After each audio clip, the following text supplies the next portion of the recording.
السلام UH میں کبھی اتفاق نہیں ہوا اسٹیج پر بات کرنے کا. سادہ سادہ سے کچھ باتیں کروں گا آپ کا. بڑی پیاری باتیں کی ہیں اس سے پہلے جو مقرر تھے محبت کی.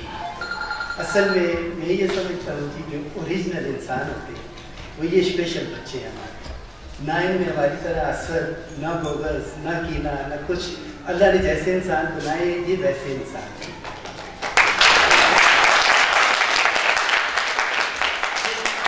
ہم جو والدین میں یہ سمجھتا ہوں کہ ہم دنیا کی خوش قسمت ترین انسان ہیں.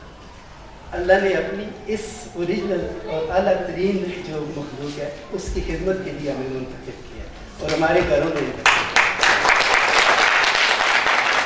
اس کے بعد سر عرفان ہے ذاتی کاوشوں سے، ذاتی وسائل سے، ذاتی اس سے یہ سب کچھ جو ان بچوں کی، ان لوگوں کی یہ خدمت ہے، ان کے لیے جو جدوجہد ہے، محنت ہے وہ کر رہے.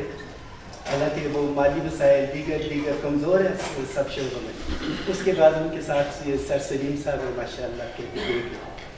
انہوں نے آج بھی تھوڑی دیر پہلے میری ان سے بات ہو رہی تھی. میں نے کہا تھا کہ آپ کو اللہ نے ان لوگوں کی خدمت کے لیے چن لیا ہے، لہٰذا آپ بھی خوش قسمت لوگوں میں سے ہو کہ اللہ کی ان مخلوق کی خدمت میں آپ ہو اور بہترین خدمت کر رہے ہیں. ان بچوں کو کہاں سے، ہمارے بس کی یہ بات نہیں، ہم اتنا آگے ان بچوں کو نہیں لے جا سکتے. اس کے لیے سر عرفان، سر سلیم اور یہ جو جتنے بھی لوگ ہیں، جتنی بھی ان کی ٹیم ہے، ان کا میں شکر گزار کہ ان بچوں کو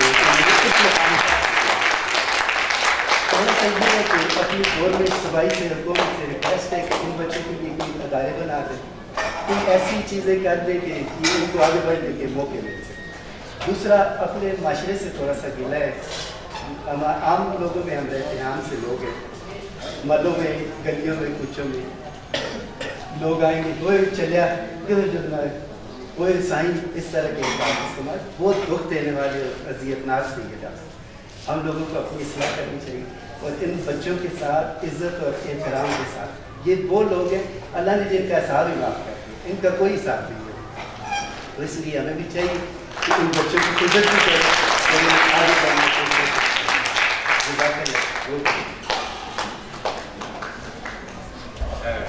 سر بہت بہت شکریہ. میرے بچوں نے ایک ملی نغمہ تیار کیا ہے، تو وہ ملی نغمے والے بچے آ جائیں ذرا جلدی سے، منیزہ آ جائیں.